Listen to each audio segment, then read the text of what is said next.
vais a entender un poco por qué le hemos puesto foco al cerebro de una forma tan brutal. El cerebro rige las funciones estructurales y emocionales de nuestro organismo, es prácticamente quien manda, dice Antonio Valenzuela, que es el timonel de nuestra salud. Es imposible que no abordemos la longevidad hablando largo y tendido del cerebro, desde las enfermedades neurológicas, que todos las queremos y todas las queremos prevenir, y también desde la salud mental. Y ahora iremos indagando sobre eso. Tenemos una presentación preparada y aquí un poco resumiendo eso que os decía, pues controla y regula las funciones de todo el cuerpo. Y además, y ahora entenderéis por qué he puesto esta frase solo para empezar, es el órgano que tiene mayor demanda energética, que necesita más energía. Y esto es un cambio de paradigma que enseguida os cuento, pero mirad estos dos datos para empezar. En el mundo actualmente 35 millones de personas padecen Alzheimer y se calcula que en 2050 alcanzaremos los 120 millones. Eso en cuanto a una cifra que os puedo dar de enfermedades neurodegenerativas. Y a la derecha, un dato sobre salud mental. Salud mental puede ser estrés, ansiedad, depresión. Bueno, pues 6 millones de personas en España, por ejemplo, sufren depresión. Entre el 10 y el 15% de la población está sin diagnosticar. O sea, cuánta más gente sufre depresión o está a punto de caer en una depresión y no aparece en estas cifras que igualmente son muy brutales. No parece que la vida moderna, la dichosa vida moderna que siempre digo que tenemos, nos plantee un mejor panorama tampoco en cuanto a salud mental, porque hay que poner muchas barreras para no caer en las tentaciones de la vida moderna, y esta noche vamos a dar tantas barreras tan fáciles de llevar a cabo, que espero que salgas muy motivada y muy motivado. Mirad, solo para empezar, y no me pondré muy técnica, intento siempre ser muy divulgativa, pero la ciencia y los investigadores principales del cerebro del mundo ahora mismo tienen dos grandes frentes abiertos en cuanto a investigación. Por un lado, se ha visto que en el cerebro hay 3.000 células diferentes, y aquí se quiere hacer como el atlas más grande que se ha hecho nunca, mapeando todas estas células y viendo exactamente en qué punto del cerebro se encuentran y cómo están combinadas entre ellas. Porque quizás esa combinación y el hecho de estar situadas en un punto o en otro explicaría problemas como el autismo, como la esquizofrenia o como el Alzheimer. Entonces, mapear y hacer este atlas es uno de los retos en este momento. Y tiene mucho que ver también con el otro concepto, y es que generamos 700 neuronas al día, de media.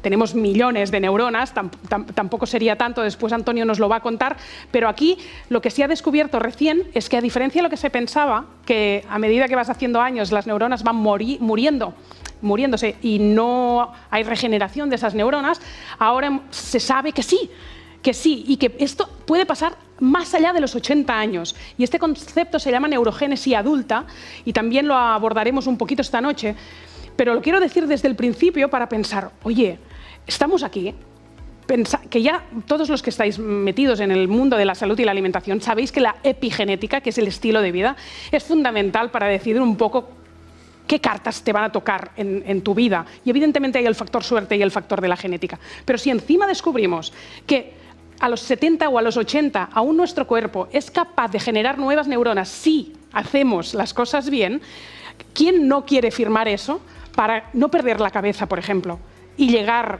a mayor sin una demencia y con las mejores condiciones? Porque siempre se habla de esperanza de vida. A mí me hace mucha gracia. Oye, en España o en el mundo ha mejorado mucho la esperanza de vida. Ya la media de las mujeres 84, los hombres 83. No me acuerdo exactamente del dato. Pero ¿en qué condiciones? ¿En qué condiciones? Si hemos perdido la cabeza, si tenemos pérdida de memoria, si tenemos menos capacidad de aprendizaje y tenemos una inflamación sistémica y por lo tanto una inflamación del cerebro, yo no firmo vivir 84 años, ¿no? Y en eso un poco quiero ir metiéndome con este discurso a lo largo de la noche. Como hace 2 años que estamos tratando temas de envejecimiento, aquí he puesto un resumen un poco de también todo lo que hace que nuestro cuerpo envejezca y qué es lo que están diciendo los investigadores actualmente. Me gusta citar a 2 que son españoles. Uno es el doctor Carlos López Otín, conocido en todo el mundo porque fue uno de los pioneros en construir la rueda de los hallmarks of aging, que son los marcadores de la vejez, y después María Blasco, que es una investigadora española muy buena en el estudio de los telómeros. Lo que sabemos hasta ahora del por qué envejece nuestro cuerpo tiene que ver con este resumen que he puesto, que es el estrés oxidativo, conocido popularmente como la inflamación, el que las células dejan de realizar sus funciones, el acortamiento de los telómeros, ¿no? Esa reducción de la división celular, mutaciones que provocan ese envejecimiento acelerado, los cambios genéticos, lo que decía el estilo de vida, y hemos añadido uno. Y hemos añadido uno que es muy, muy reciente, porque esta noche, en este webinar, queremos contaros que hay un cambio de paradigma en cuanto al envejecimiento, y es este enfoque metabólico. Se empieza a decir, y esto hace algunos años que algunos muy pioneros ya lo contaban, y ahora lo diré, pero este 2023 ha sido apabullante, cómo han salido estudios científicos donde hablan de este cambio de paradigma. Se piensa que una de las causas principales que podrían provocar un Parkinson o un Alzheimer es la falta de energía al cerebro, la falta de neuronas al cerebro que podría provocar eso. Y eso se entiende, esa falta de energía se entendería desde el punto de vista cardiovascular y de las mitocondrias. Y lo vamos a ir contando poco a poco de una forma fácil, pero para que veáis, en 2017 ya sale un primer estudio científico de Mark Mattson, que es uno de los referentes mundiales en enfermedades neurodegenerativas y también control del metabolismo, y él, ojo, ya decía los retos cognitivos, que por reto cognitivo, bueno, después quedará súper contado qué es un reto cognitivo. El ayuno intermitente, que también hablaremos del ayuno esta noche, y la dieta baja en carbohidratos estimulan la regeneración de neuronas. Y decía, cuando tienes la insulina baja, el cerebro capta mejor los nutrientes. ¡Wow! 2017, hemos hablado de insulina, en junio hicimos una edición del curso de longevidad solo hablando de insulina y hablando de cómo hay que controlar la glucosa. Pero ahora, en este cambio de paradigma, se entiende que cualquier enfermedad podría ser metabólica, y que las enfermedades como el Alzheimer o el Parkinson, que se habían contado otras causas, puede que las otras causas estén vigentes igualmente, pero una causa importante que quizá no se le dio suficiente importancia es esa falta de energía. Y dices, bueno, pues ¿cómo tienen que tener energía las neuronas? Ya llegaremos. Este estudio es de Íñigo San Millán, que es un referente, es español del País Vasco, pero es un referente a nivel mundial. Yo creo que se conoce más fuera que en España. Él entrena deportistas de élite, ciclistas en concreto, pero es un gran investigador del metabolismo y ha publicado este año también este artículo. Pacientes con Alzheimer y Parkinson tienen una alteración de la capacidad de captar la glucosa y utilizarla como combustible, que sabéis que la glucosa es uno de los combustibles que usa nuestro cuerpo. Y entonces Íñigo San Millán, la hipótesis que lanza es, se debería favorecer un contexto de glucosa baja para generar cuerpos cetónicos como alimento del cerebro. ¡Qué tranquilidad! Porque generar cuerpos cetónicos para el cerebro no quiere decir seguir una dieta cetogénica estrictamente, pero sí controlar la insulina y la glucosa, y en eso sabéis, si nos seguís de hace tiempo, que somos súper partidarias. Pero es que es bueno, ¿no?, que la receta siempre vaya ahí mismo, ¿no? Porque dices, bueno, a veces hay sobreinformación, no sé a quién escuchar. Ostras, Íñigo San Millán, 2023, uno de los referentes mundiales del metabolismo, Mark Mattson, 2017, todos contando eso, ¿no? La insulina baja, ojo con la glucosa. Y la Fundació Pasqual Maragall, Cataluña, muy conocida, agosto 2023, este verano, lo publican en The Lancet Healthy Longevity, lo hacen con el Centro Nacional de Investigaciones Cardiovasculares y apuntan un poco a lo mismo, controlar los factores de riesgo cardiovasculares, que es el metabolismo que estamos diciendo, es decir, controlar enfermedades como, ¿cuánta gente que nos está viendo sufre hipertensión? Tiene problemas con un colesterol sumamente elevado, tiene diabetes o prediabetes, pues todos estos factores estarían relacionados también con una prevalencia a sufrir Alzheimer o Parkinson. Agosto de 2023, diferentes organismos y la Fundació Pasqual Maragall, que sabéis que es el político que sufrió Alzheimer. Y un último paper, y os dejo en paz en esta turra de estudios científicos para arrancar la noche, también 2023, ya se cuenta que el rol de la dieta cetogénica podría ayudar en esclerosis, en migraña, en Parkinson o en Alzheimer. Sabéis que los primeros estudios, la primera evidencia terapéutica de la dieta keto fue a principios de 1900 con enfermos de epilepsia. Y siempre cuento, y me gusta mucho contarlo porque lo viví con mis propias carnes, en el Hospital Sant Joan de Déu de Barcelona, con los jefes de neurología y psiquiatría, entendí, una vez que hablé con ellos y hice entrevistas con ellos, que prácticamente a todos los niños que ingresan al hospital con cuadro de epilepsia les dan como pauta de tratamiento durante un tiempo larguito de año, año y medio, una dieta cetogénica para reducir muchísimo los síntomas que da la epilepsia. Es decir, que tenía impacto en nuestro cerebro a nivel cognitivo y a nivel neuronal, ya se sabe desde principios de 1900, pero que ahora la ciencia lo ponga en el podio de que esto puede ser fundamental para determinar que tengamos un mejor o peor envejecimiento, hasta aquí yo creo que no habíamos llegado del todo y estamos ante este cambio de paradigma. Respiro un momento para decir, nada, si no me conoces, me llamo Núria Coll, soy CEO de un grupo de proyectos digitales todos dedicados al mundo de la alimentación y la salud. Soy Como Foods, nuestra marca de productos saludables, consulta de nutricionistas y PNIs, la medicina funcional, que se conoce más en Estados Unidos y en Latinoamérica, con centros en Barcelona y en Madrid, y en 2024 Soy Pro, la cuarta división en la que nos dedicaremos a hacer cursos, posgrados y másters para profesionales de la salud. Los medios de comunicación por fin nos dan apoyo, aunque siempre hemos sido un rara avis, pensando en esa fórmula de entender que la medicina convencional y la integrativa deberían ir mucho más de la mano y entender el cuerpo de una forma mucho más holística, pero el pueblo sí nos ha apoyado desde siempre. Somos, con mucho orgullo lo digo, y os doy las gracias de paso, seguro que en LATAM mucha gente me descubrió por ahí, somos el podcast de nutrición más escuchado según Apple Podcast de España, con más de 6 millones de reproducciones, más de 27.000 personas han hecho nuestros cursos y nuestro discurso, y estoy también muy agradecida, tiene gran impacto a las redes sociales. Dicho esto, os voy a poner un vídeo que me parece precioso. A veces dicen que más vale una imagen que 1000 palabras. Yo cuando a mis amigas les digo, oye, ¿por qué no te cuidas un poco más? Me dicen, bah, ¿de qué sirve, no? Si total, vamos a disfrutar, ¿no? Y entonces yo les toco el dolorcito, que el dolorcito es la menopausia, porque estamos en peri o meno, mis amigas, ¿no? 40 y largos, 50 y pocos. Y les digo, tú imagínate los efectos secundarios que tienes de la menopausia, y entonces ya me escuchan. A ver qué vas a decir, ¿no? Bajada de libido, bueno, todos los efectos que tiene la bajada de estrógenos, ¿no? Que insomnio, hasta un cuadro depresivo, muchas acaban tomando antidepresivos, aparte de la terapia hormonal sustitutiva.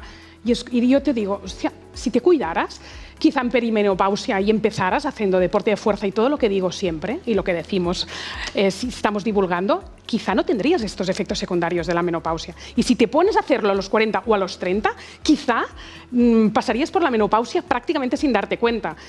Y digo quizá cuando tengo un montón de casos de que es así, ¿no? Entonces ya empiezan a escuchar un poco más. Pero sí que es verdad que me dicen, pero es que ¿qué diferencia hay, Núria, entre vivir 75 años y 80? Ya, da igual. Digo, bueno, sí, excepto si vives 50, ¿no?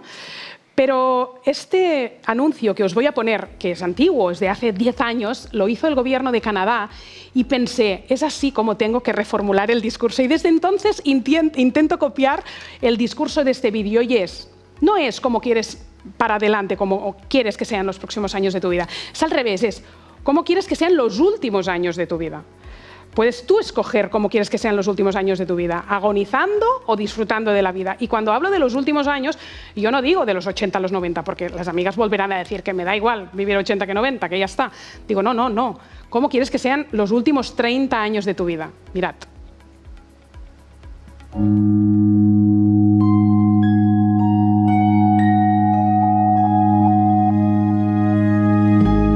What will your last 10 years look like? Will you be quick enough for a game of tag with your grandchild? Strong enough to embrace every moment?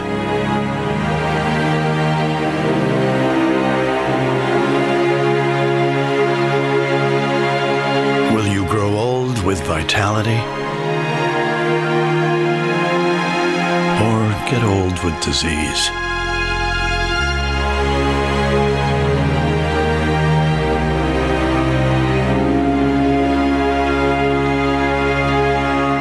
It's time to decide. The average Canadian will spend their last 10 years in sickness. Change your future at makehealthlast.ca.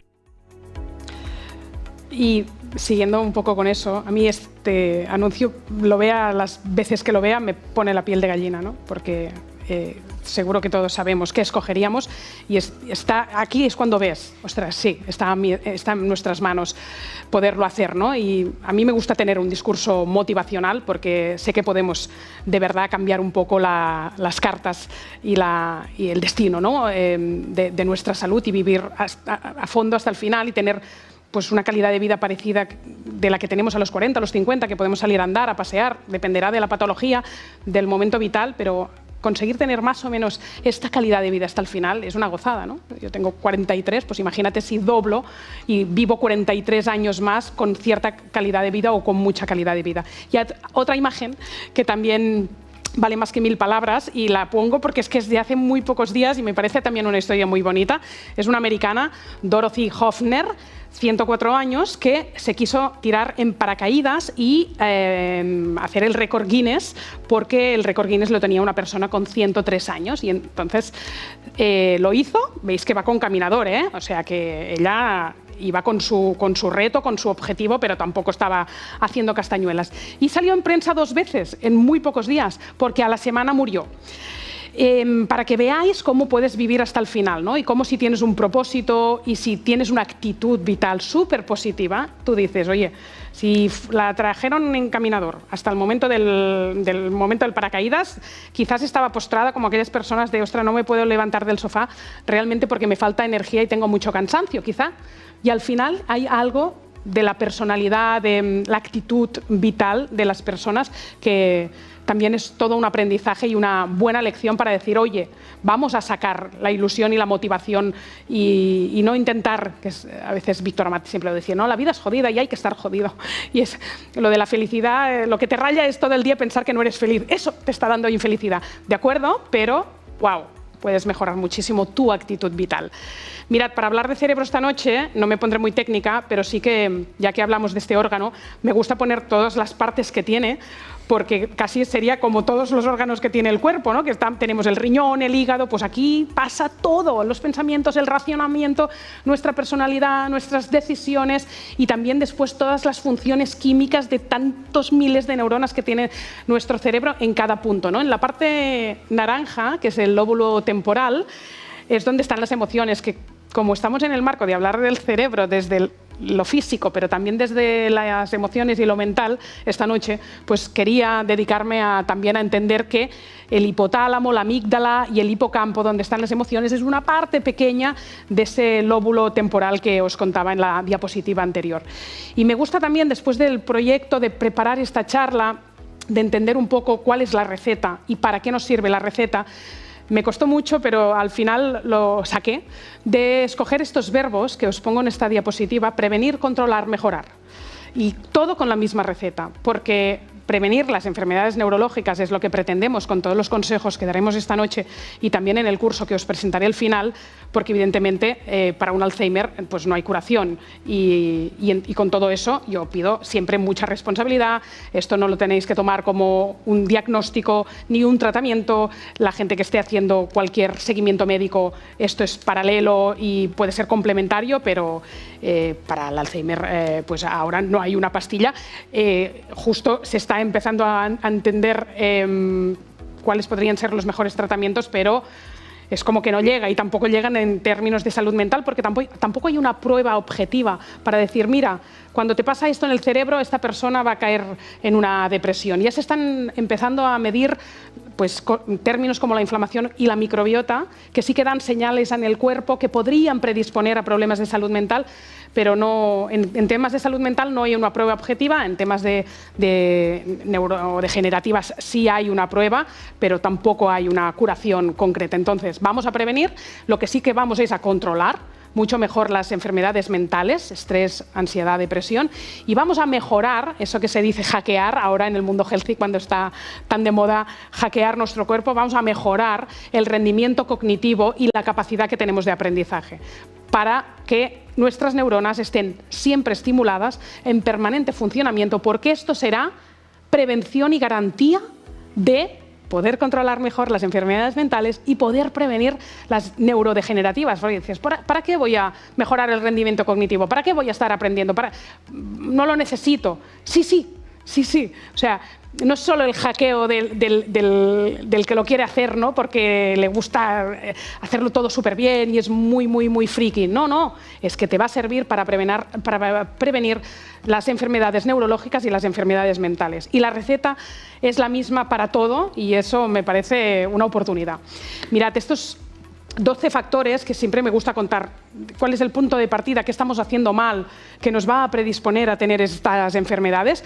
Me he cogido a estos 12 factores de riesgo que los lanzó The Lancet, la prestigiosa revista, en 2020, con lo cual es bastante reciente, y la selección de términos, de factores que hace, algunos os van a sonar mucho, como el sedentarismo, como el tabaco, como la obesidad. Pero hay otros, como el primero, por ejemplo, que es el nivel de educación, que esta noche os lo voy a querer contar con detenimiento. Y está el primero, para que veáis lo importante que es tener una estimulación cerebral, porque lo ponen como el primer factor de riesgo para la enfermedad neurológica y mental. Después hay algún otro también interesante, aparte del alcohol, el aislamiento social. ¿Cuántas veces hemos hablado de la importancia de las relaciones sociales y personales, de tener un buen grupo de amigos, o de vivir en comunidad, o de tener una tribu de iguales con quien compartir tus prioridades, tus deseos? Fundamental, ¿no? Hemos hablado ya mucho de la soledad. Y traumatismo cerebral lo encuentro también muy novedoso, y es que se ha estudiado, por ejemplo, en equipos de fútbol americano, como los mini traumatismos que van teniendo con los golpes del propio deporte en la cabeza, pero también en el cuerpo, van creando pequeños infartos cerebrales que a lo largo de la vida pueden ser igual de contundentes, y es un factor de riesgo, igual de contundentes que un ictus, por ejemplo, ¿no? Es interesante saber eso. Y después, como hay tantísima gente estudiando el envejecimiento, pues aparecen otros factores de riesgo, y no solo los de Lancet. Y hay muchos que ya los conocéis, aparte de la epigenética, la inflamación, las alteraciones del sueño. Vamos a hablar de dormir esta noche y de los ritmos circadianos, que ya lo sabemos, pero nos cuesta practicar eso de cuando es de noche no hay que comer, cuando es de día hay que vivir, de noche hay que dormir, pero no hay que ingerir, hay que haber unas ventanas de descanso digestivo. Aquí también está el estrés. No nos escapamos del estrés como factor de riesgo de cualquier enfermedad, y evidentemente de las enfermedades del cerebro. Es muy puñetero el estrés. Los traumas, que se empieza a hablar muchísimo de trauma, pues los traumas psicológicos también obviamente tienen una afectación en el cerebro, y problemas con el sistema inmunitario o deficiencias nutricionales. Y hoy vamos a hablar de alimentación. Se lo dejaré a Laura esta vez, la parte de alimentación, que siempre la broda, pero he escogido algunas áreas claves que hoy vamos a tratar de todos estos factores de riesgo, porque hay 33. Y tú puedes pensar, ostras, después de esta lista que ha dado Nuria, paso, porque tendría que estar haciendo deberes de todo. Y al final he decidido vivir y pasar de todo. Bueno, que sepáis que yo también vivo y disfruto de la vida, aunque me cuide, y os juro que es compatible. Probadlo y después me lo contaréis. Y después, como siempre veo el vaso medio lleno y soy una motivada y una apasionada, yo pienso, oye, tienes 33 factores para empezar por donde quieras a mejorar, y no te lo acabas. Tú imagínate todos los próximos años que tienes de tu vida si te coges todo este listado y dices, ¿por dónde ahora ataco el tema? Estrés, que tengo ahí en la asignatura pendiente. Pues, o sea, ¿qué empoderamiento? Que eso es lo que más me flipa a mí del mundo de la salud, y por eso me metí en eso. ¿Qué empoderamiento? No necesitar siempre el médico y la tirita, que tienes 33 factores que están prácticamente todos en tus manos, ¿no? Que evidentemente podemos entrar en un debate eterno de la genética, de la suerte, de un niño con leucemia. Obvio, no quiero frivolizar, pero está en nuestras manos mejorar 33 factores. Y sabes que es así, que es verdad. Y he escogido estos 6 para hablar hoy, porque son como más novedosos. A mí siempre me gusta aportar un poco de valor añadido, de nuevo conocimiento que os pueda parecer útil, y por eso he escogido el nivel educativo, que ya os he dicho que os hablaría de él, la música, que estoy enamorada de la música, pero no porque esté enamorada la pongo como factor clave de riesgo, pero es una oportunidad tan fácil, el dormir, el ejercicio físico, la estimulación, y después terminaremos con la alimentación, ¿vale? Vamos a hacer este recorrido. Y voy a empezar con un estudio fantástico que hizo un neurólogo Snowdon se llamaba en los años 80 en un convento de Minnesota de monjas, porque está muy bien hacer en prisiones y en conventos estudios científicos, porque sabes seguro que todas van a tener la misma vida, porque si después pasas una serie de cuestionarios y la gente te dice, bueno, tal, salí, entré, cómo comí, también la cuestión subjetiva de yo creo que no he picado durante el día, no, ahí sabes que las tienes en clausura y que todas van a tener más o menos la misma vida. Estas monjas, de este estudio, que es el famoso estudio de las monjas, lo que hicieron es que eran docentes, todas ellas se dedicaban a la docencia y tenían una estimulación mental a lo largo de toda su vida porque se dedicaban a la docencia. Y cuando entraron, les dieron también un diario personal para que hicieran su autobiografía con el paso de los años y escribieran el relato de sus pensamientos, sus necesidades, su espiritualidad, etc. Y se alimentaban relativamente saludable, todas igual, y hacían un poco de deporte, tampoco una cosa bestia. Bueno, después se le hicieron las autopsias, porque lo que pretendía el estudio era medir la discapacidad mental y física que tenían unas personas que vivían de una determinada manera, con un ritmo muy slow, en un convento de clausura, que puedes pensar, qué vida, ¿no? Eso que tendríamos que tener todos. Cuando se hicieron las autopsias, en muchas de las monjas apareció un daño cerebral brutal. Algunas, claro diagnóstico de Alzheimer, y no tenían clínica. No tuvieron clínica muchas de ellas y algunas tuvieron más esperanza de vida que otras. Las conclusiones fue un concepto que se inventaron que se llama reserva cognitiva. ¿Y qué es? Que vieron que las que, por ejemplo, cuando escribían en el diario, tenían un léxico más rico y la elaboración del discurso tenía más nivel, tenían más capacidad léxica, un pensamiento más transversal y más rico, una vida y un pensamiento más elaborado, eran las que habían tenido mejores condiciones de vida.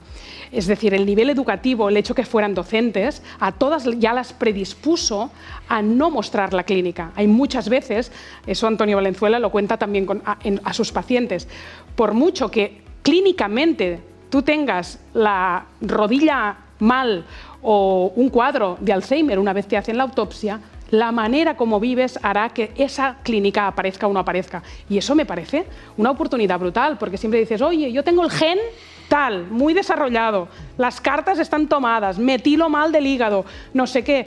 Bueno, pues imagínate, ¿no? O sea, puede ser que la foto del momento te diga que no metilas mal el hígado, aunque la foto genética te dijera eso, pero no solo eso, sino que en función de la vida que tengas, no aparecerá después el síntoma. Y eso de la reserva cognitiva, qué reservas cognitivas tienes, se ha empezado a estudiar, esto es un paper y tiene ciertas limitaciones aún la investigación, pero las conclusiones me parecen brutales, que es eso que os decía yo del nivel educativo. Y es que se encuentran mejores condiciones neuronales, mejor función cerebral en todas las personas que están alfabetizadas, que tienen un buen nivel educativo, que tienen una complejidad laboral, que eso me parece súper bonito, porque hay mucha gente que hace un trabajo mecánico en su trabajo de cada día, y hay gente que cada día desarrollar su trabajo supone un reto, porque no saben cómo resolverlo. Y os pongo un ejemplo, un programador informático que, exceptuando casos, normalmente tiene que desarrollar algo, yo lo digo porque tengo muchos proyectos digitales y conozco muchísimos desarrolladores, y cada día es un reto difícil. En otros oficios no pasa tanto, ¿no? Esa complejidad laboral te da una reserva cognitiva, te da cancha para que tu cerebro esté en mejores condiciones y es una gran prevención. Así que estimula tu cerebro, también intenta que tu trabajo sea complejo. Y os lo digo porque lo de hacer sudokus, que se ha dicho toda la vida, o crucigramas, está muy bien, pero eso lo haces un momento puntual. Pero si tú, todos los años que estás activo laboralmente, aprendes de gente que opina diferente de ti, y que estás cada día delante de un papel o de un reto laboral que es complicado, estás haciendo un gran ejercicio de prevención. Otra cosa que decía este estudio es el bilingüismo. Las personas que hablan 2 idiomas o más tienen también esa reserva cognitiva, y cuando estás muy estimulado cognitivamente tienes una gran estímulos todo el rato por todos sitios, y después os hablo de cómo estimular vuestro cerebro si os apetece.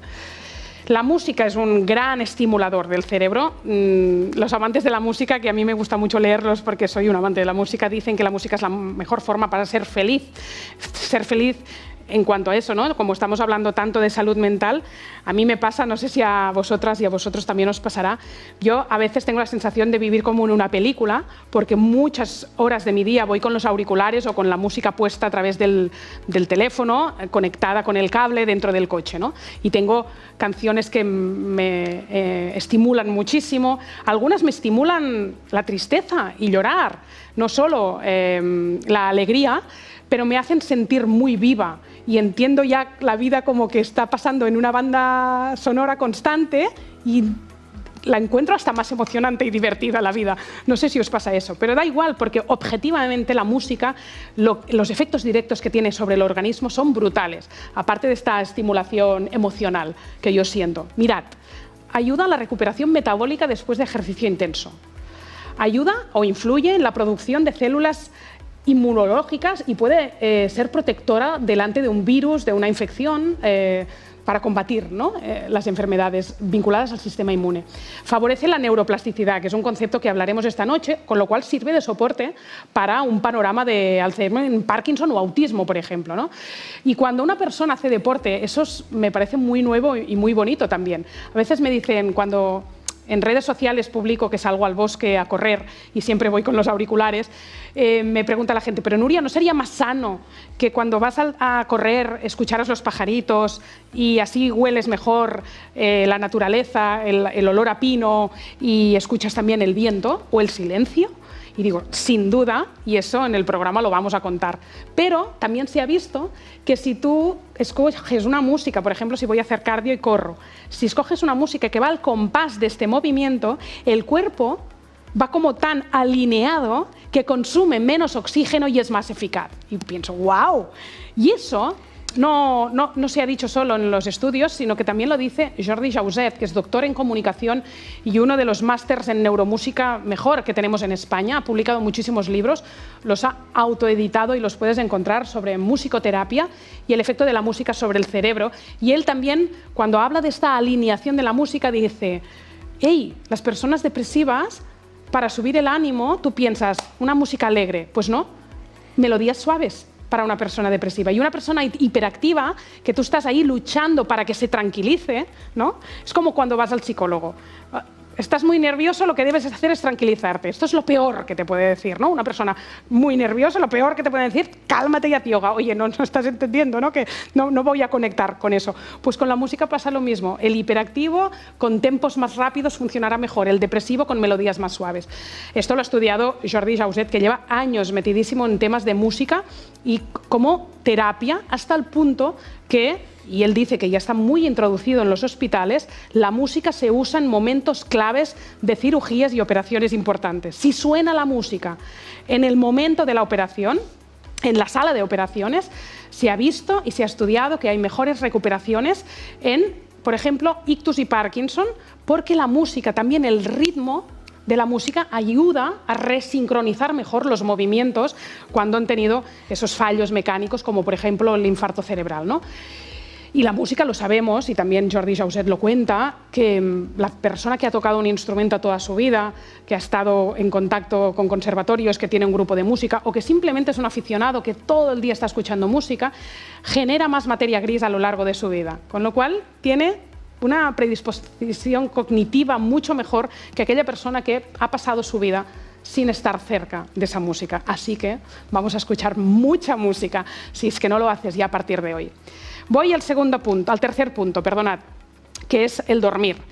Y como se ha hablado tanto del tema de si no duermes no hay esperanza, y es obvio que es así, y se ha hablado tanto del barrendero que por la noche viene a nuestro cuerpo a sacar todos los desechos, eso lo sabemos, ¿no?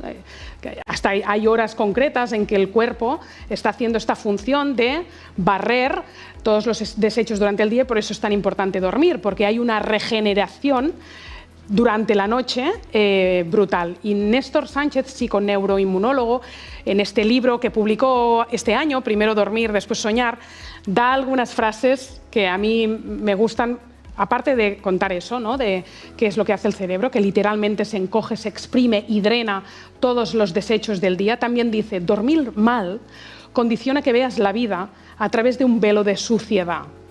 Y seguro que las personas que nos están viendo que duermen mal, pueden conectar con eso, esa nube, esa sensación de ver la vida un poco más borrosa.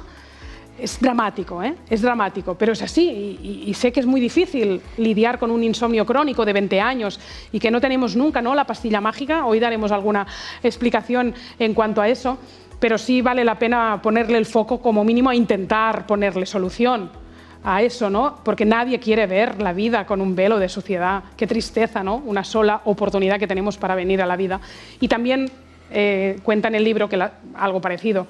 Las soluciones a los problemas de día se los encuentra tu cerebro de noche.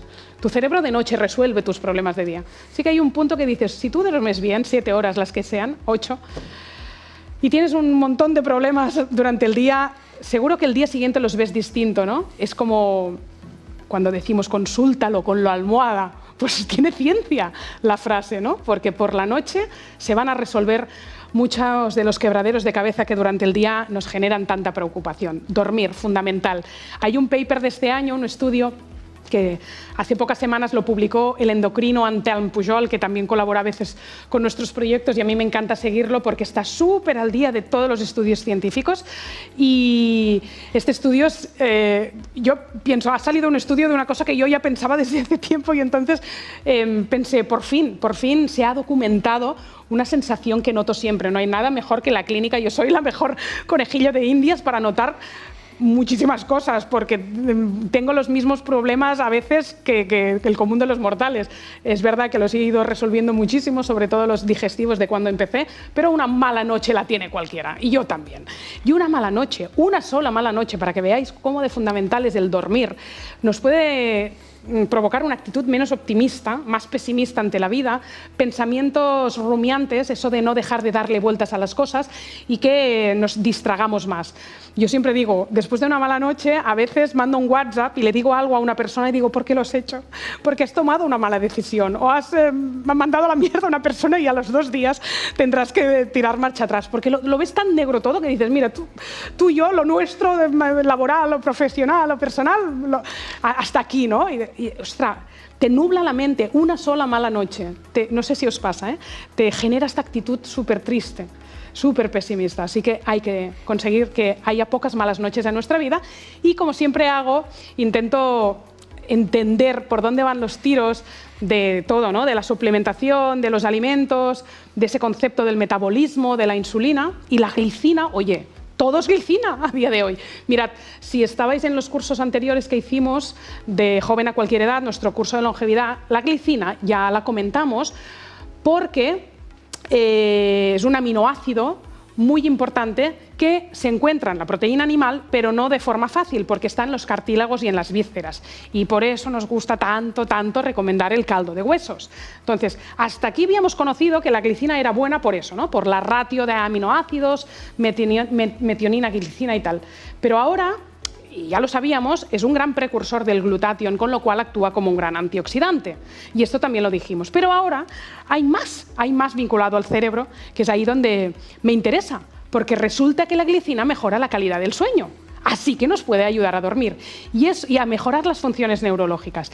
Y eso es muy interesante en este punto de la película, porque creo que durante años hemos dicho que no pasaba nada por tomar melatonina y empiezan a salir los mejores gurús del mundo de la salud, de todo el mundo, a decir, oye, tampoco hay que cronificar la toma de melatonina. Quizás empezamos a ver que no es del todo óptimo, ya tendríamos que encontrar alternativas.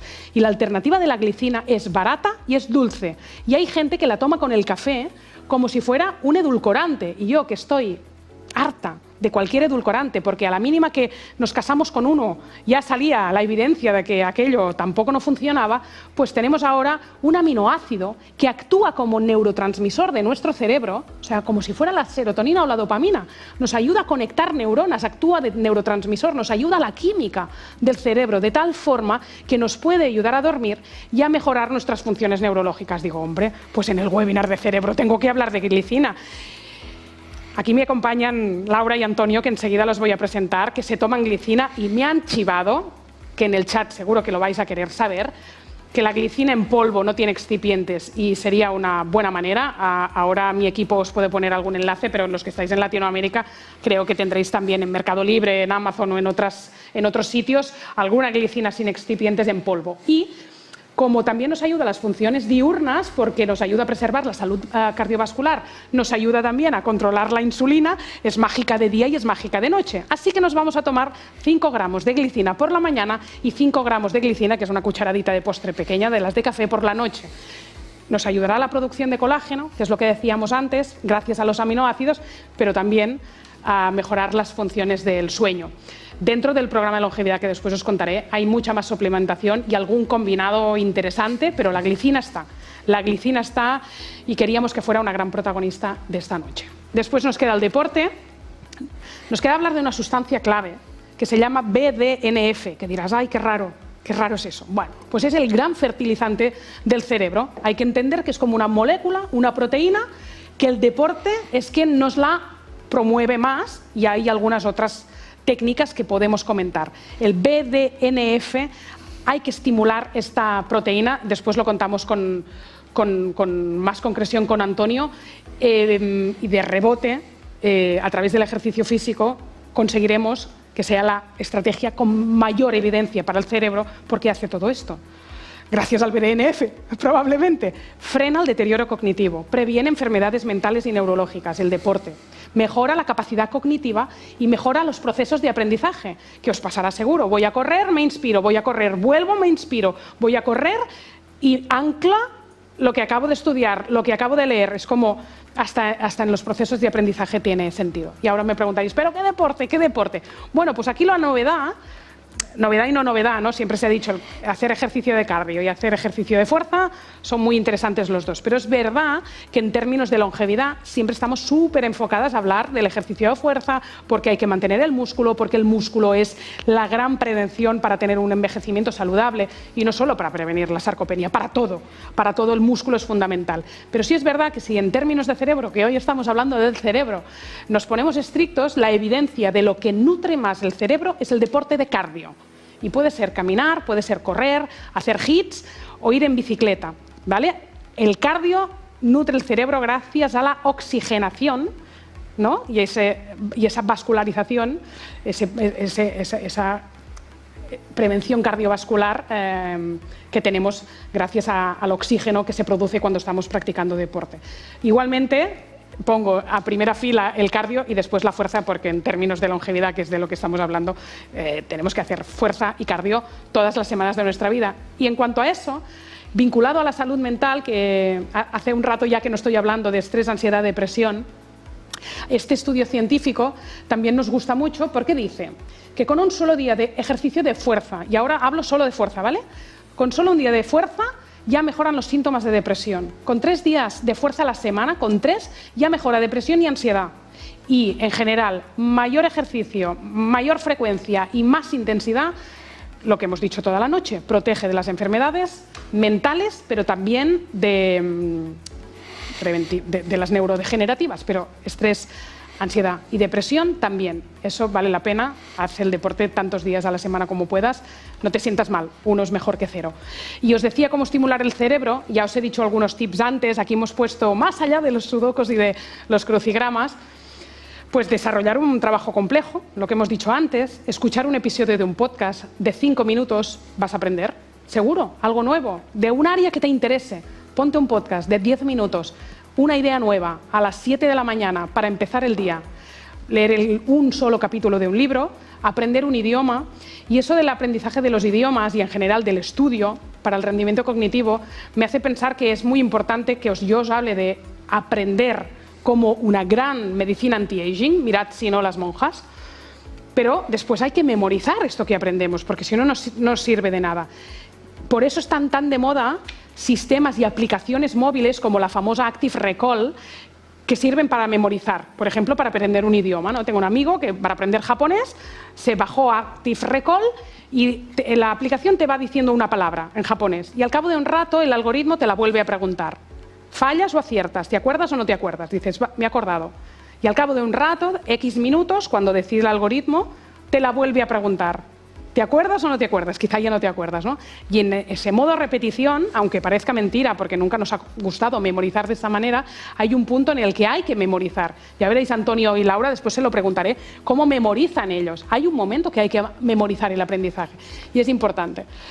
Y nada, cambiar el recorrido del trabajo a casa, nuevas sendas, nuevos caminos. Yo esto lo hago siempre. Cruzo Barcelona siempre por una calle distinta. Y me dirás, yo voy en coche y solo puedo coger una carretera de casa al trabajo. Vale, bueno, pues hazlo distinto, pero vivir en modo turista es brutal. Además, me cuesta situarme y a veces me pierdo por Barcelona, pero aquí la movida es, deja Google Maps, intenta centrarte tú de saber dónde estás, ¿no? Y que usa la intuición. Seguro que estás mejor localizada de lo que te estás pensando. Y sobre todo, escoger nuevos caminos, nueva gente que opine diferente de ti, gente que sepa más que tú. Escuchar cosas que tú no sabes o escoger nuevos recorridos estimula el cerebro. Entonces, esto hay que hacerlo cada momento del día en el que puedas. Tener la excusa constante de hoy voy a hacer un camino diferente. Esto está estimulando nuestro cerebro. Ves casas diferentes, la calle es diferente, el sol peta diferente. Todo esto que parece una bobada estimula nuestro cerebro. Y la última, vuelvo a la música. A mí me gusta mucho tirar de listas de Spotify y reconozco que hay canciones que me escucho un porrón de veces, de todo tipo, de clásica, de moderna, pero también cojo en Spotify una pestaña que la tenéis seguro que se llama Descubrimiento Semanal. Y ahí, en función de mis gustos por géneros, de forma random, yo cada día descubro canciones nuevas. Voy a beber agua.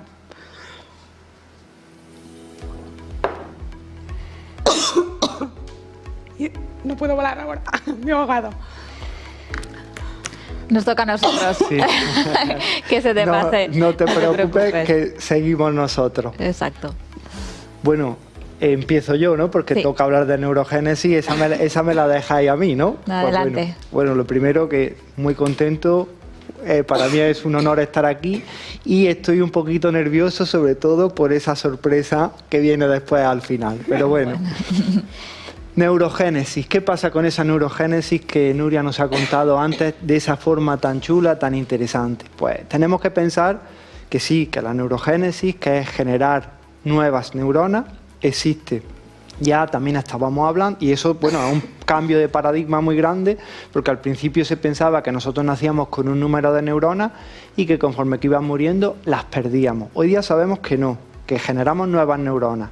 De hecho, generamos unas 700 neuronas al día, que es algo, podemos decir, ¡guau!, está muy guay.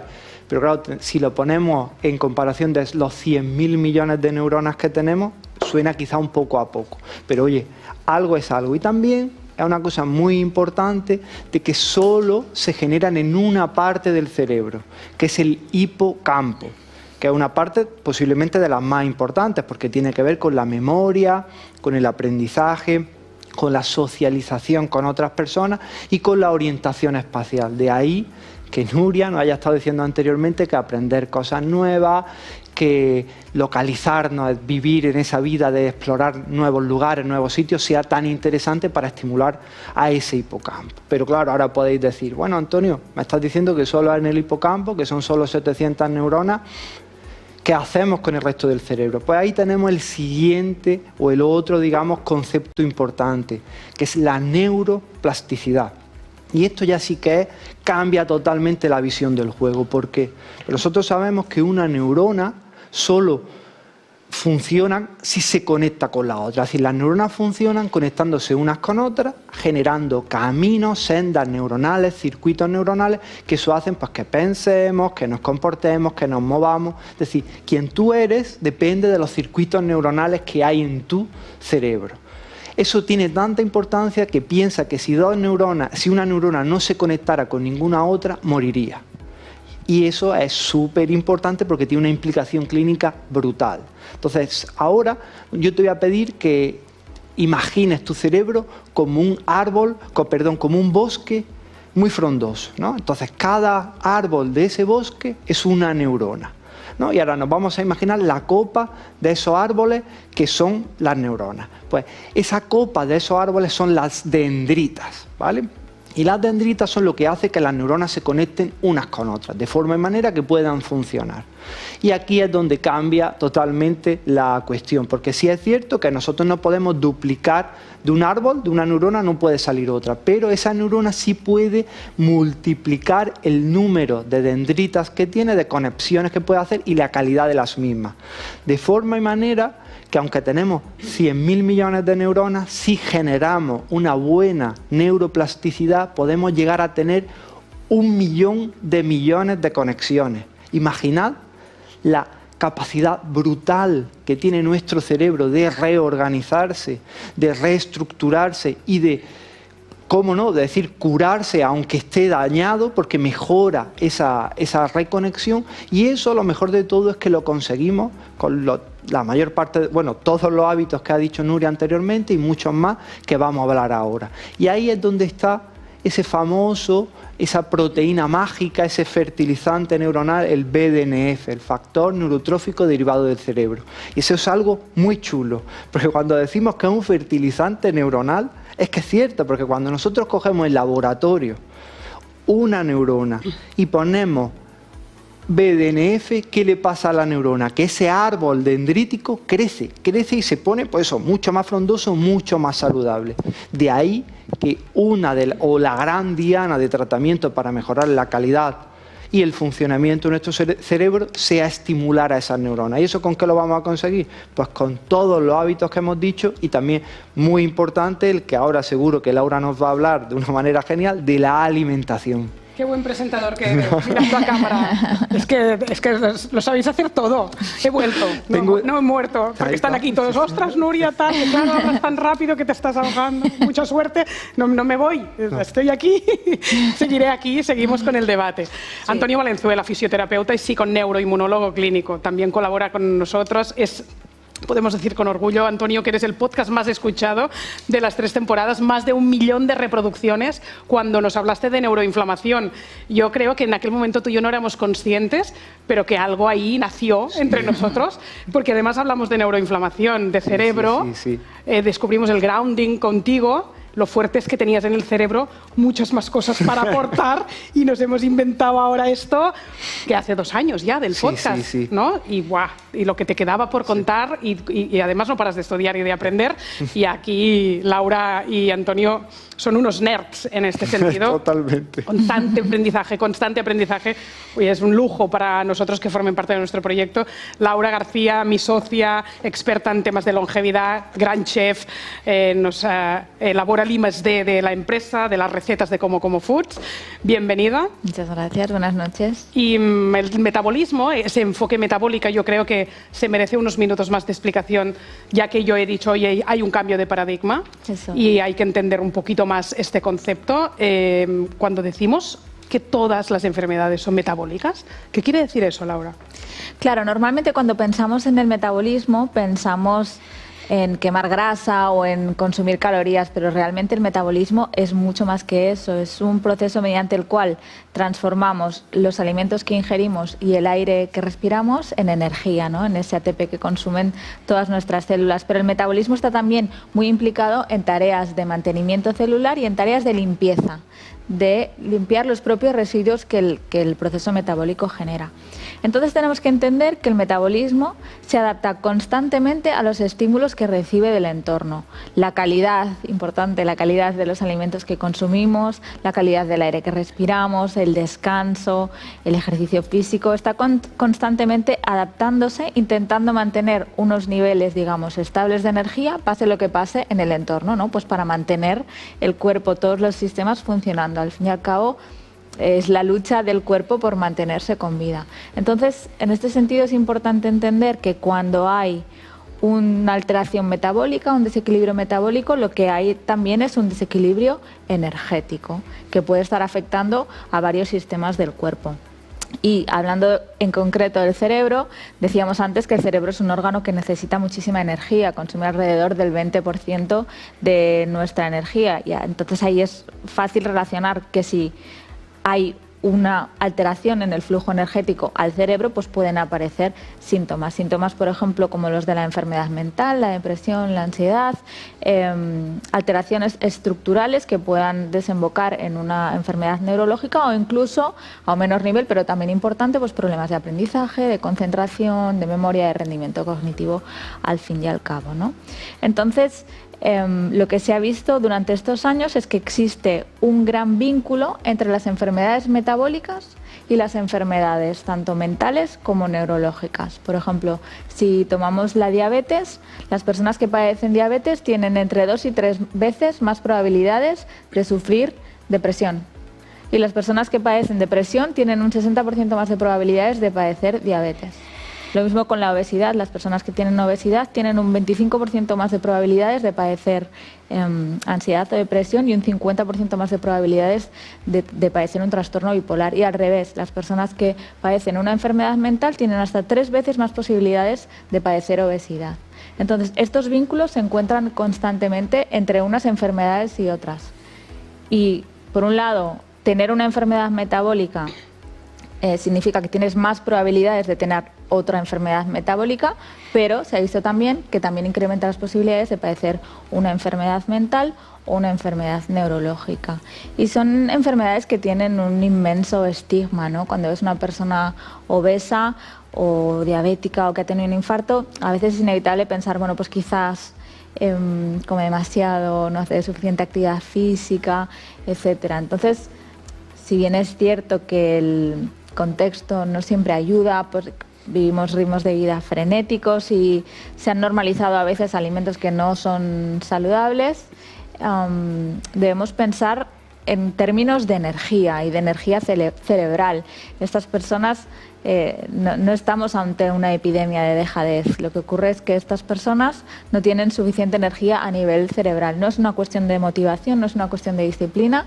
Tenemos que pensar que literalmente es una cuestión de energía en ese cerebro.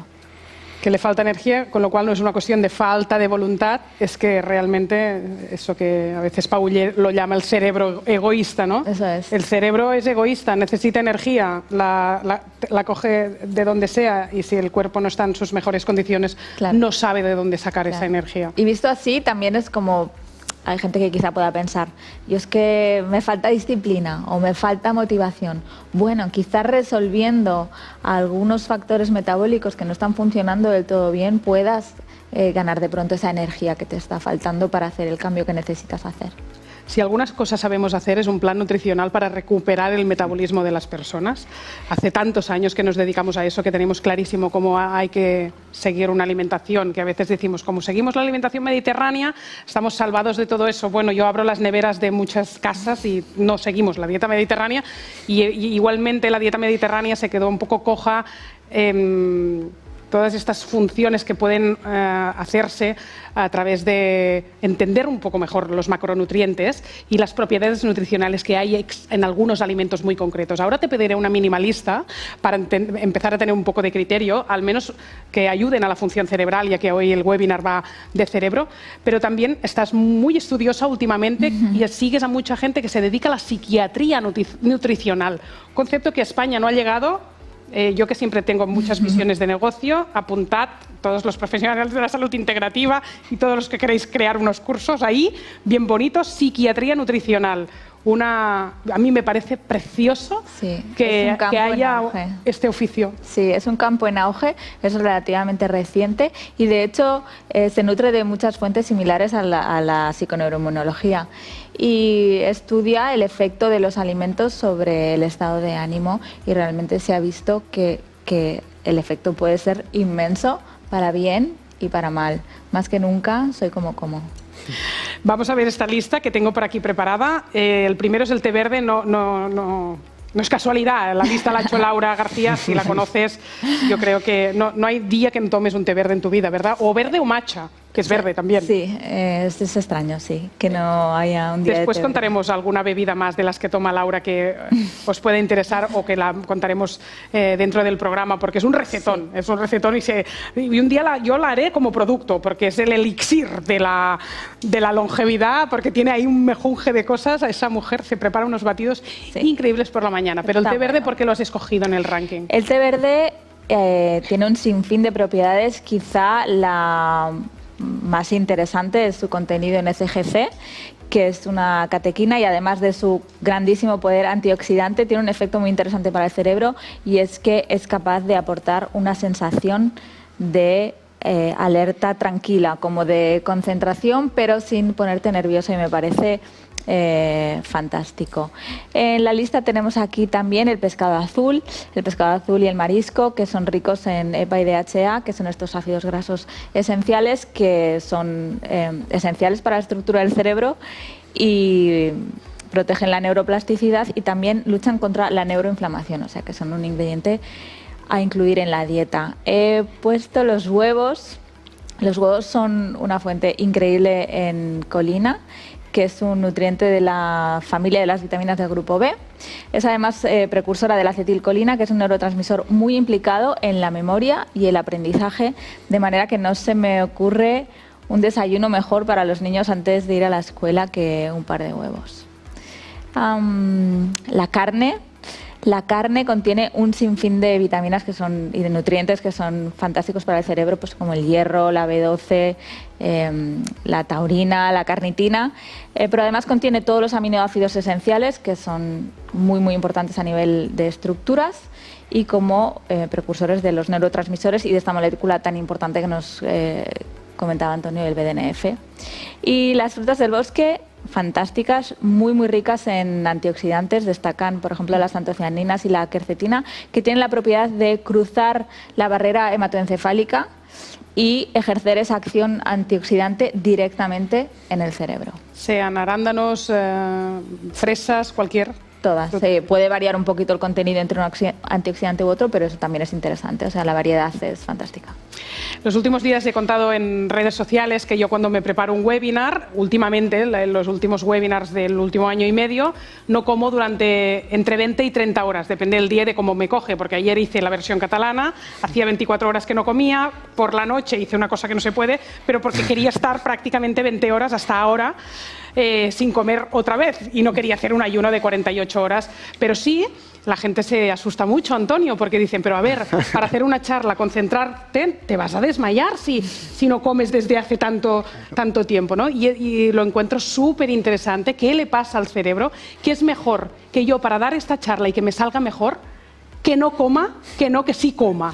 Es verdad, se te ve súper caída, has comido una vez en 48 horas y yo te veo muy caída. Antes de eso, es que si no, perdóname, Laura, es que no sería fiel a mí mismo, porque Laura es del equipo T, pero yo sé que hay mucha gente que en Colombia nos está viendo. Yo soy del equipo café y tengo que decir que un buen café, un buen tintico, si es el café de calidad, también estimula la longevidad cerebral. Y otra cosa también quiero decir, porque nos está viendo también mucha gente de LATAM, aquí en España tenemos aceite de oliva. Yo sé que allí el aceite de oliva, muchas estaréis diciendo, jolín, es que eso es difícil. El aguacate, la palta, tiene también muchas cosas muy buenas que también nos pueden suplir a las personas que nos están escuchando que no lleguen a ese aceite de oliva.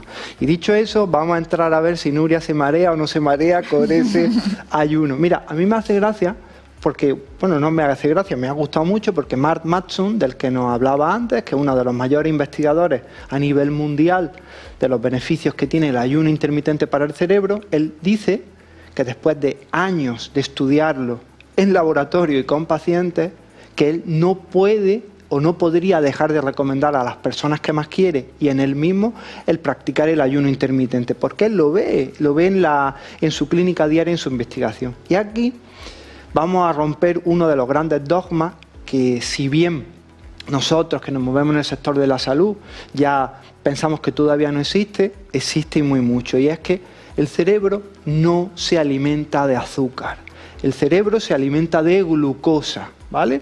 La glucosa es cierto que está presente en el azúcar, pero también está presente en los hidratos de carbono saludables, ¿vale? Y es que totalmente al contrario, es la gran paradoja, cuanta más azúcar metemos en nuestra dieta, cuanto más hidratos de carbono refinados metemos, cuanto más harinas, cuanto más alimentos procesados con azúcares añadidos, menos cantidad de glucosa llega al cerebro. Y esto puede sonar una paradoja, pero solo lo tenemos que ver con los niños cuando los mandamos al colegio con esos famosos cereales del desayuno que creemos que les van a dar la energía y los pobres están que se duermen hasta que su cerebro no es capaz de recomponer ese metabolismo. Y es que pasa una cosa, y es que el cerebro es el timonel de la salud, el órgano que más glucosa consume del cuerpo, pero tiene una salvedad y es que no tiene reservas de glucosa, es decir, toda la glucosa que él consume la tiene que coger de la sangre. ¿Qué ocurre? Cuando nosotros comemos azúcar o comemos cualquier hidrato de carbono, a más simple, más cantidad de la hormona de la que voy a decir que se produce, producimos insulina. Y la insulina es una hormona de almacenaje. Es decir, cuando nosotros comemos, lo que hacemos es que estimulamos que la glucosa vaya a la reserva, es decir, al hígado, al músculo, o el exceso de glucosa que no podemos procesar, a la grasa.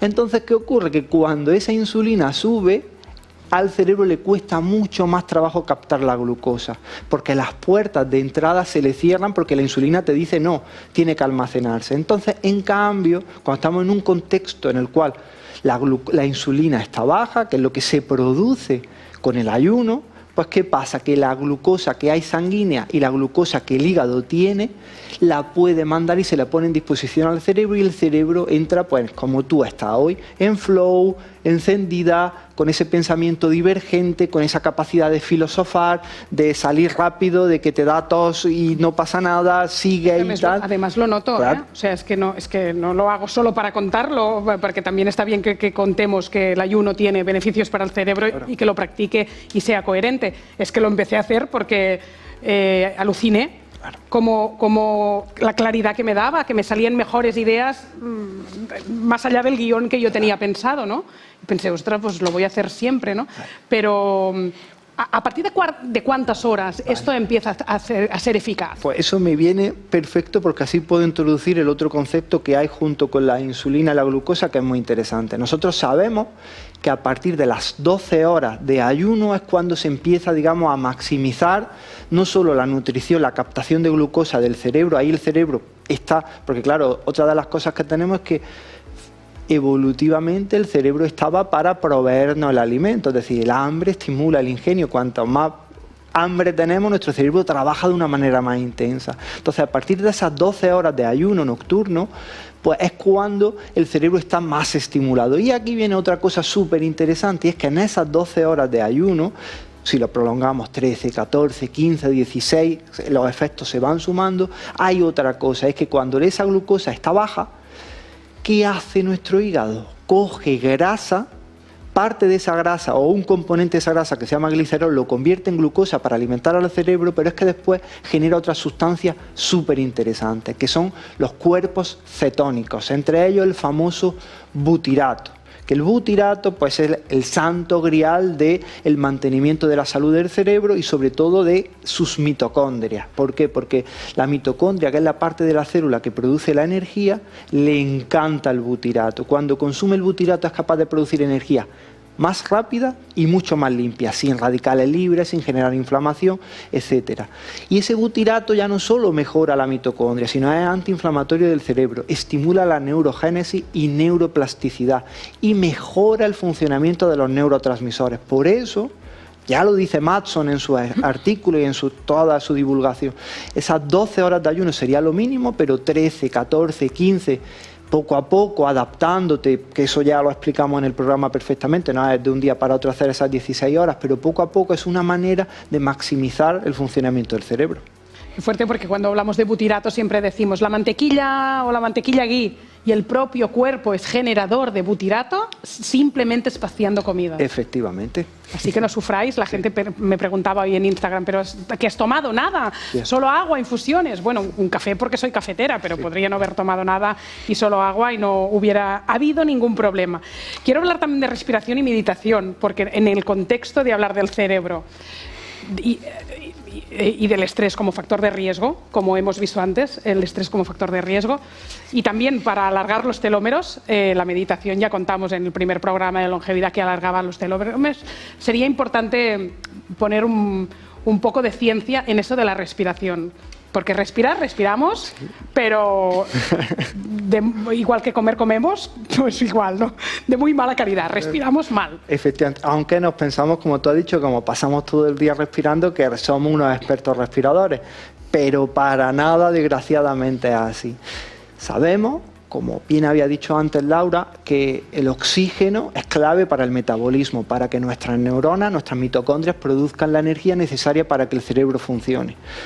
La ciencia nos dice unas cosas súper interesantes sobre los efectos que tiene la respiración en ese metabolismo. Sabemos que en general las personas que respiran por la boca de una manera más superficial, más, digamos, superior de pecho, menos profunda, no oxigenan también de una forma tan eficiente su sangre como las personas que respiran de una forma nasal, más lenta, más profunda, más calmada y más diafragmática. Y de hecho, los estudios lo ponen de manifiesto, que las personas que tienen una respiración nasal tienen mejor oxigenación del cerebro, pero no solo eso, sino tienen un pensamiento más divergente, tienen una neuroplasticidad mayor y en general tienen mayor salud a nivel cerebral.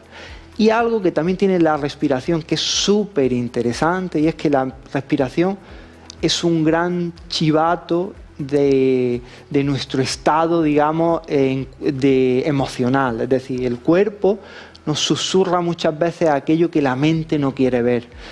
¿Y qué ocurre? Que nosotros cuando estamos más estresados, estamos agobiados por algo, tendemos a eso también, a respirar por la boca de una manera más rápida. Sin embargo, solo hay que pensar en un bebé cuando está durmiendo, con esa boquita cerrada, respirando por la nariz, hinchando y vaciando su tripita. Es decir, esa es la manera que respiramos cuando estamos tranquilos. Pero, y esto es la magia que tiene la respiración, nosotros podemos cambiar la manera en la que respiramos. De hecho, incluso si queremos, podemos dejar hasta de respirar por un tiempo.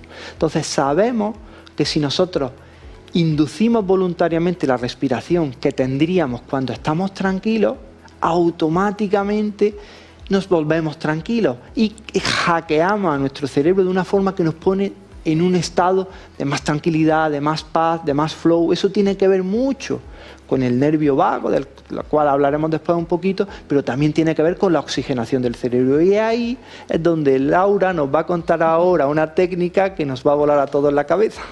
Claro, lo ideal es tener siempre esta respiración pausada y tranquila, respirar bien todo el tiempo, recordar que es importante, pero a veces en un momento de estrés o de agitación y no tienes tiempo de ponerte a calmar la respiración, pues existe una técnica que se conoce como el suspiro fisiológico, que se puede poner en práctica. Esta es una técnica que descubrió el investigador Jack Filman y que quizá se ha popularizado por Andrew Huberman, y es muy sencilla y podemos hacer todos en cualquier momento. Si quieres la podemos hacer ahora. ¿La podemos hacer ahora? Consiste, bueno, la explico primero, consiste en realizar 2 inhalaciones por la nariz seguidas. Es decir, tú inhalas aire hasta que sientas que ya no puedes más, y cuando sientas que no puedes más, inhalas un poquito más todavía y entonces exhalas por la boca.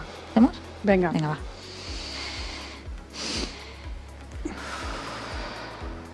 Cuando inhalas esta segunda vez, lo que haces es incrementar todavía más los niveles de oxígeno en sangre, porque cuando estás estresado o estás agitado y la respiración es superficial, lo que ocurre es que suben los niveles de dióxido de carbono en sangre. Entonces, este oxígeno que doblemente inhalamos lo va a desplazar, y después esta exhalación consigue activar el sistema nervioso parasimpático, que calma el ritmo cardíaco y nos relaja. Entonces, esto...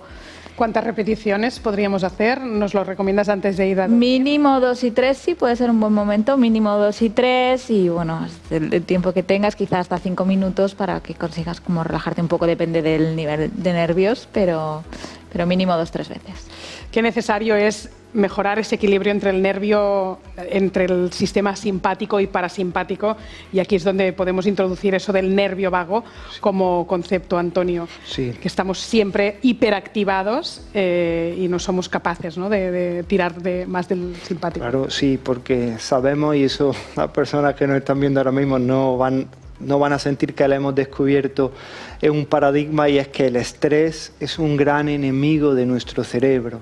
De hecho, los estudios nos dicen que tanto el estrés en corto plazo, cuando nosotros estamos en un momento muy estresante, pues tenemos la típica visión en túnel, después nos cuesta trabajo recordar lo que ha pasado, todos nuestros sentidos están en alerta y el cerebro como que desconecta un poco y nos vuelve más primitivos en ese momento. La famosa lucha o huida.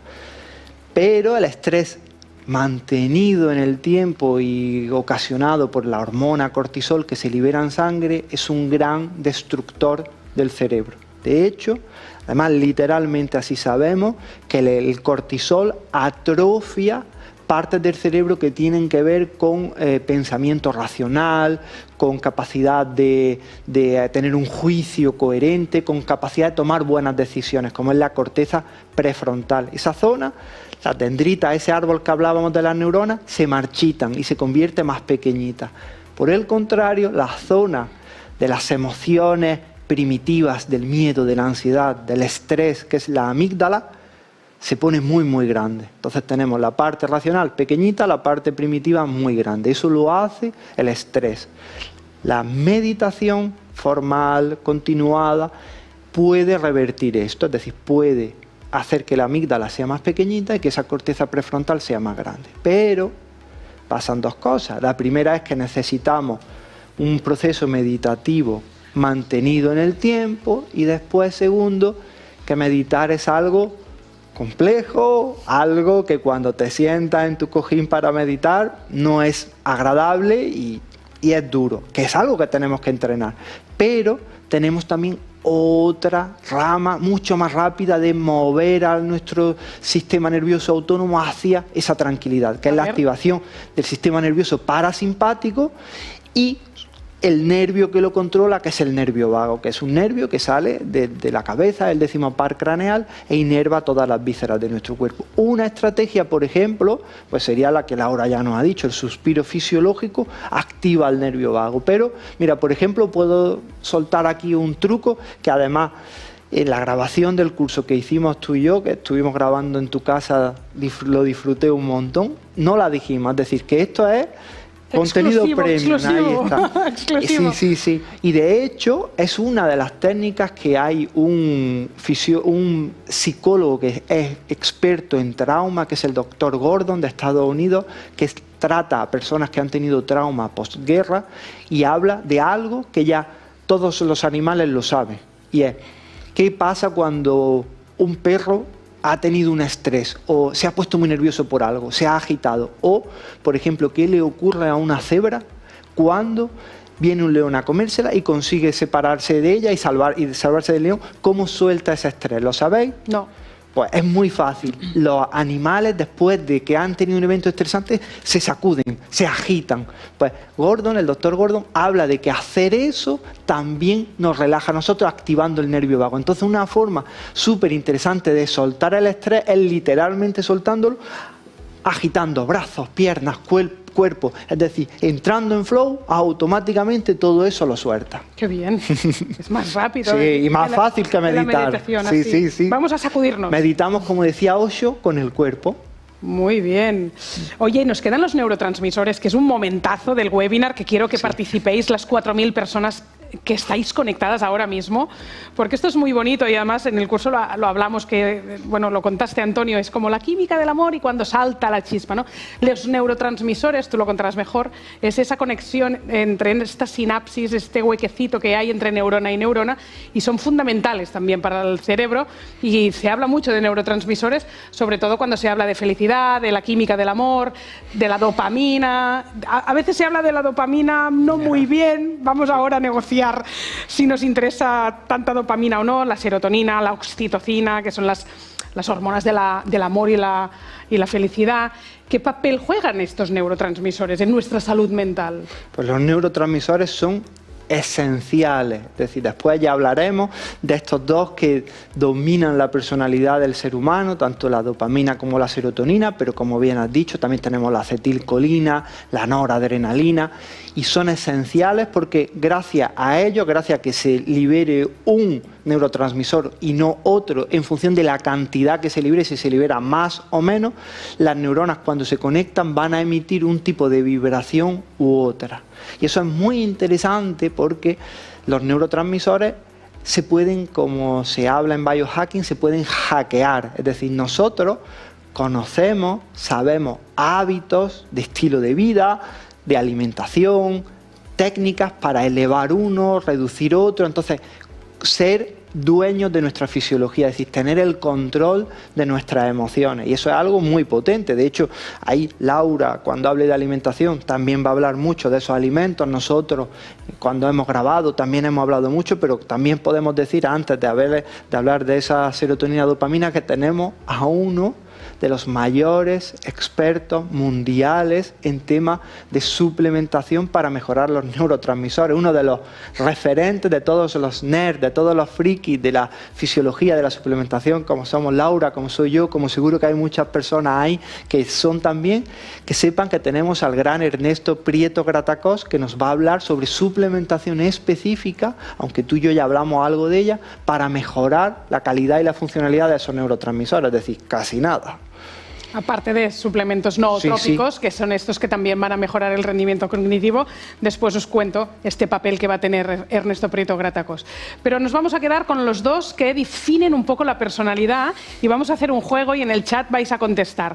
Porque Antonio dice que hay gente que es más de dopamina y hay gente que es más de serotonina y que hay una definición y unas características muy comunes. Entonces, vamos a escuchar qué es ser más dopaminérgico y qué es ser más serotoninérgico y entonces ponemos en el chat o una D de dopamina o una S de serotonina y a ver quién gana. Sí. Yo soy dopaminérgica, ¿verdad? Hombre, yo, si me permites que haga el chiste, que diga una cosa confidencial, ya que estamos en familia, que casi nadie nos está viendo, lo vamos a soltar. Y es que yo a Nuria la llamo Miss Dopamine, porque es que es la viva expresión de la dopamina, al igual que yo, aunque aquí me veáis ahora muy subidito, porque me he hackeado antes, soy la viva expresión de la serotonina. Somos el yin y el yang.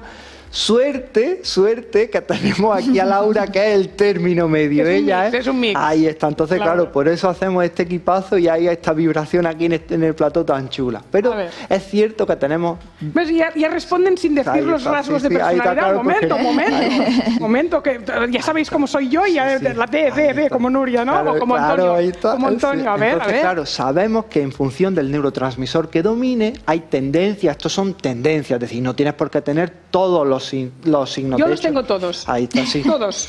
Mira, ves, es que claro, es que tú estás en el extremo. Si le empiezas por dopamina, ahí está. Entonces, check. Entonces vamos a ver cómo es el yin y el yang. La serotonina sería el aquí y el ahora. De hecho, el futuro a una persona más serotoninérgica le puede generar un poco de ansiedad.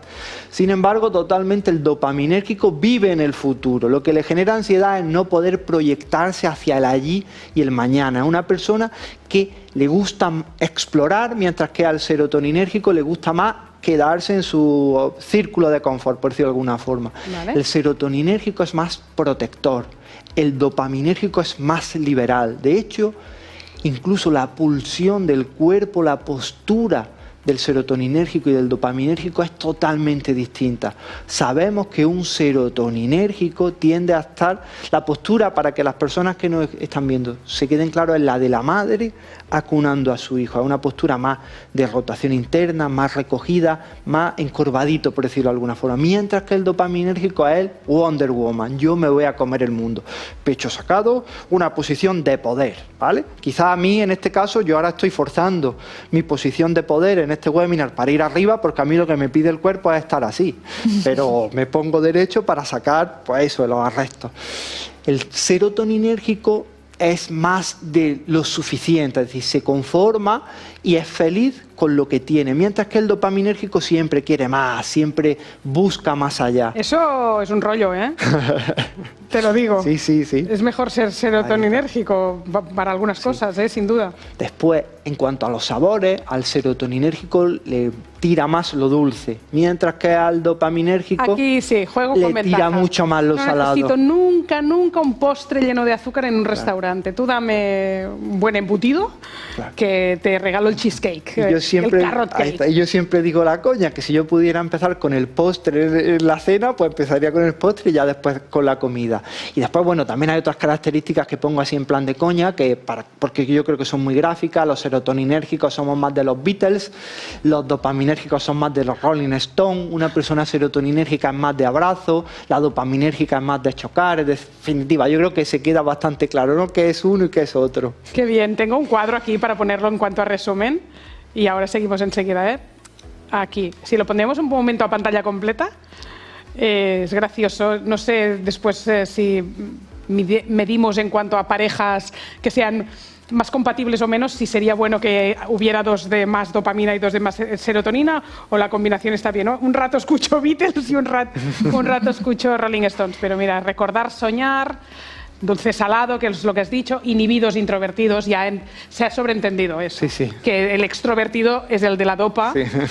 Debo deciros en el chat que está muy empatada la cosa, ya podemos sacar la pantalla, y no sabría decirte quién gana porque están contestando 4.000 personas, y hay Ds, y hay Ss, hay un poco de todo, y hay Lauras también, hay alguna Laura. Sí. No muchas, ¿eh? Debo decirte que esta mezcla no la está votando mucha gente, pero yo creo que todos tenemos un poco de todo, pero hay una prevalencia de una personalidad que nos tiene que tirar más hacia un lado y hacia el otro, y bueno, seguiremos hackeando nuestro cerebro dentro del programa. Antes de contar un poquito el programa, yo os quería preguntar, vosotros que estáis todo el día en constante aprendizaje y hemos hablado mucho de cómo estimular el cerebro, ¿vosotros qué hacéis en casa para estudiar y rendir mejor y poder hacer una tarea larga y tendida? Lo digo porque se ponen muy de moda técnicas como la de Pomodoro, de haz algo seguido 25 minutos y descansa 5, porque los últimos 15 años hemos perdido la capacidad de atención de una forma apabullante, y hay estudios de cuántas veces al día miramos el móvil, el mail, las redes sociales, cuántas pestañas tenemos abiertas, cuántas pantallas mientras miramos un programa de televisión, que estamos a la vez con la tablet y a la vez en Twitter viendo que se está comentando del programa de televisión. Esto es una locura para nuestro cerebro porque no hay un aprendizaje transformador. Dicen que una tarea, o sea, apagar incendios en un trabajo. Apagar incendios son tareas pequeñas de 5 minutos, pero una tarea que transforme de verdad una organización y que sea un trabajo de valor, que el jefe te diga, ostras, eso cambia la aguja, se requiere 1 hora y media como mínimo, de máxima concentración. Y claro, ¿quién no mira el móvil en esa hora y media o no tiene la intervención de un compañero que va a la mesa sin pedir permiso, que lo hacemos todos, o la tienes 5 minutos y nunca son 5 minutos? Las tareas de hora y media a 2 para que sean de verdad productivas y profundamente transformadoras. Y ahora sí os pregunto qué hacéis en vuestro día a día para mejorar todo eso, para ser tan buenos que después venís y nos contáis este conocimiento que tiene tan poca gente. A mí me ayuda mucho madrugar. Es verdad que yo soy una persona una alondra del día. A toda regla. Me gusta madrugar, madrugo mucho porque me acuesto temprano y esto es importante, y esas horas de la mañana son magníficas porque nadie te interrumpe, y además si empiezo el día, digamos que llego al desayuno habiendo ya trabajado un par de horas de calidad, pues se encara el día de otra manera, ¿verdad? Otra cosa que hago es dejar el móvil fuera de mi vista, directamente, probablemente fuera de la habitación, si tengo que concentrarme mucho, porque su mera presencia, aunque lo tengas boca abajo, ya te va a distraer. Otra cosa que me ayuda mucho es, si tengo una reunión importante o me siento que la mente no está demasiado enfocada, es darme una ducha fría. Y otra cosa que suelo hacer es cambiar de sitio.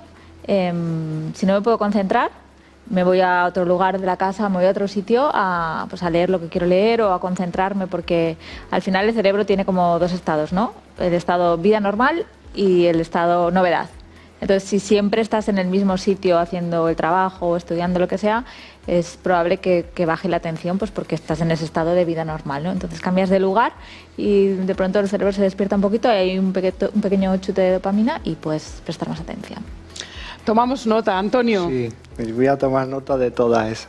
Pues bueno, yo voy a compartir una técnica que a mí me ayuda muy mucho, y es cuando estás con el ordenador y ya estás trabajando y ya notas que la mente se te dispersa, que la dopamina que se encarga de esa motivación, de esa concentración, de la noradrenalina que baja y ya empieza a no estar tan enchufado. De hecho, por eso te pide mirar el móvil o ir a tomar algo dulce para elevar esa dopamina.